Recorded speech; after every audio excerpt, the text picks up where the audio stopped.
El Mencho creció recogiendo aguacates en las montañas de Michoacán. Dejó la escuela a los 10 años y a los 14 ya vigilaba plantaciones de marihuana para hombres cuyos nombres nunca conocería. Nemesio Oseguera Cervantes nació en 1966 en Aguililla, México. Creció en la pobreza junto a 5 hermanos. No tenía dinero, ni educación, ni un camino claro hacia el futuro. Así que decidió abrirse su propio camino. A finales de su juventud, cruzó ilegalmente a California. Lo que encontró no fue una vida mejor, fue el mundo del narcotráfico. A los 19 años fue arrestado en San Francisco por posesión de mercancía robada y un arma cargada. Después volvió a ser detenido por vender drogas y más tarde enfrentó cargos federales por heroína junto a su hermano. Cuando comprendió que los agentes encubiertos estaban cerca, ya era demasiado tarde. Para proteger a su hermano de una posible cadena perpetua, aceptó la culpa y pasó 5 años en prisión. 3 años después, fue deportado. Tenía 30 años y había dejado de jugar en pequeño. Se unió a la policía en Jalisco, luego renunció y se integró al Cártel del Milenio. Se casó con la hermana de un líder del cartel y comenzó a ascender. Cuando sus jefes fueron arrestados o asesinados, él no se detuvo a lamentarlo. Reorganizó todo. En 2010 fundó el cartel Jalisco Nueva Generación. Bajo su mando, el CJNG derribó helicópteros militares, asesinó jueces y utilizó drones para atacar edificios del gobierno. Estados Unidos puso una recompensa de $15 millones por su captura. Había muy pocas fotografías suyas. Se movía como un fantasma, protegido por 400 hombres armados y minas terrestres. El 22 de febrero de 2026, Fuerzas Especiales Mexicanas atacaron su escondite en Talpa de Jalisco. La noche anterior, había organizado una fiesta y sus guardias no estaban alerta. El Mencho escapó herido hacia el bosque. Los soldados lo encontraron entre los arbustos. Fue evacuado en helicóptero, pero murió antes de que la aeronave pudiera aterrizar. En cuestión de horas, autos incendiados bloquearon carreteras en 20 estados. Guadalajara quedó en silencio. El hijo de un recolector de aguacates se había convertido en el hombre más buscado del hemisferio occidental y hasta en su muerte logró paralizar a todo un país. El padre de Kunsa murió cuando él tenía 3 años. Su madre falleció 2 años después y la única educación que recibió fue aprender a pelear y cultivar amapola. Kunsa nació en 1934 en un remoto pueblo del estado Shan, en Myanmar. Mitad chino y mitad Shan, fue criado por su abuelo. Nunca aprendió a leer ni escribir. A los 16 años formó su primera banda armada. En sus 20 comenzó a entrenarse con soldados nacionalistas chinos que habían huido a Birmania y aprendió desde dentro el negocio del opio. En 1963, el gobierno birmano le ofreció un trato: combatir a los rebeldes locales a cambio de permitirle usar las carreteras para traficar opio. Aceptó. En pocos años, se convirtió en uno de los líderes de milicia más poderosos de la región. Pero en 1967, una emboscada rival casi lo destruyó.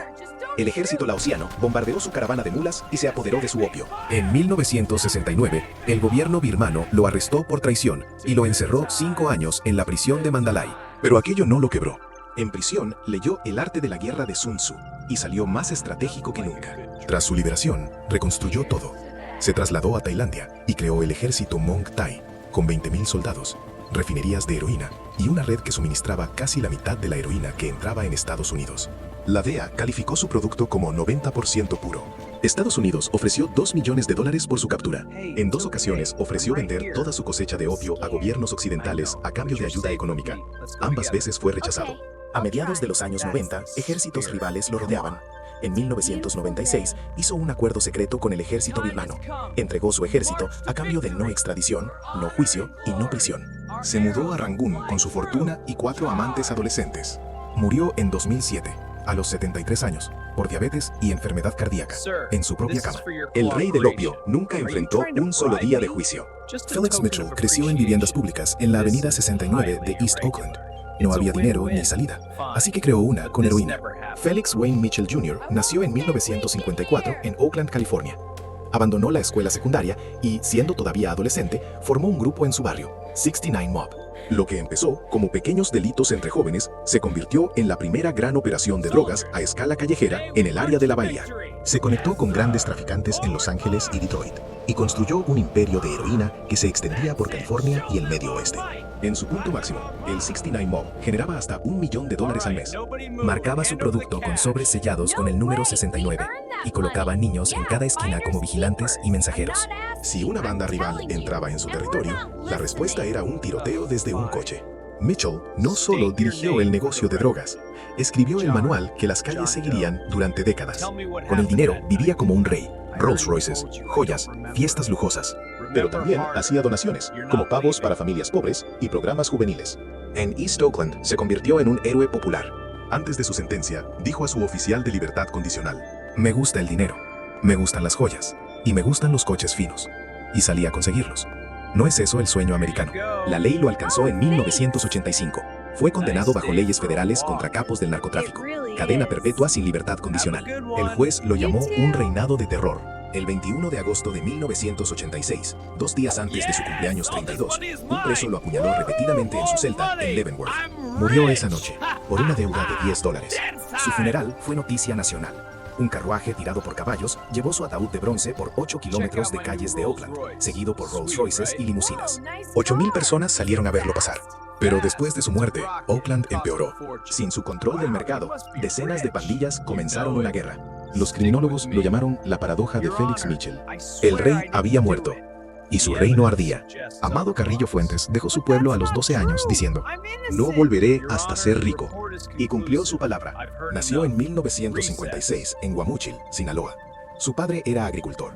Su tío, Don Neto, cofundador del Cártel de Guadalajara. De adolescente, abandonó la escuela con educación de 6º grado y aprendió el negocio bajo su tío. En 1993, ordenó asesinar a Rafael Aguilar Guajardo y tomó el control del Cártel de Juárez. Compró más de 30 aviones Boeing 727, retiró los asientos y transportaba hasta 15 toneladas de cocaína por vuelo desde Colombia. Lo llamaron el Señor de los Cielos. En su apogeo, tenía una fortuna estimada de $25,000 millones. En 1997, decidió cambiar su rostro con cirugía plástica. 8 horas de operación. Murió al día siguiente. 4 meses después, los 3 médicos que lo operaron fueron encontrados muertos dentro de barriles de acero. Su primo dijo a la prensa: Amado está bien, está vivo. La DEA lo comparó con avistamientos de Elvis. El Señor de los Cielos nunca volvió. Griselda Blanca. A los 11 años, supuestamente secuestró a un niño de un barrio rico. Cuando la familia no pagó, le disparó. Nació en 1943 en Colombia y creció en los barrios pobres de Medellín. En los años 70, dirigía un imperio de cocaína que movía $8 millones al mes. La llamaban la Viuda Negra. Fue arrestada en 1985. En 2012, salió de una carnicería en Medellín. Un hombre en motocicleta se acercó y le disparó 2 veces en la cabeza. Murió de la misma forma que ella había matado a tantos otros. Tenía 69 años. Pablo Escobar.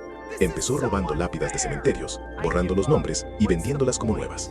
Luego robó autos, falsificó diplomas y secuestró empresarios.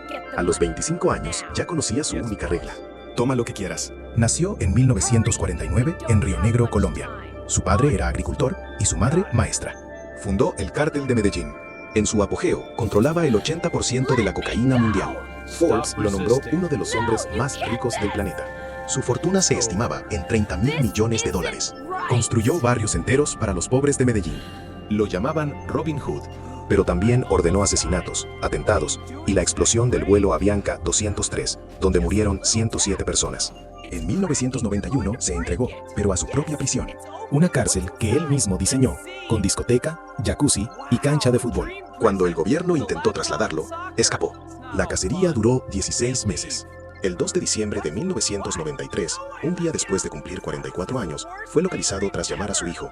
Intentó huir por los tejados. Fue abatido a tiros. 25,000 personas asistieron a su funeral. Algunos rezaban por él como si fuera un santo.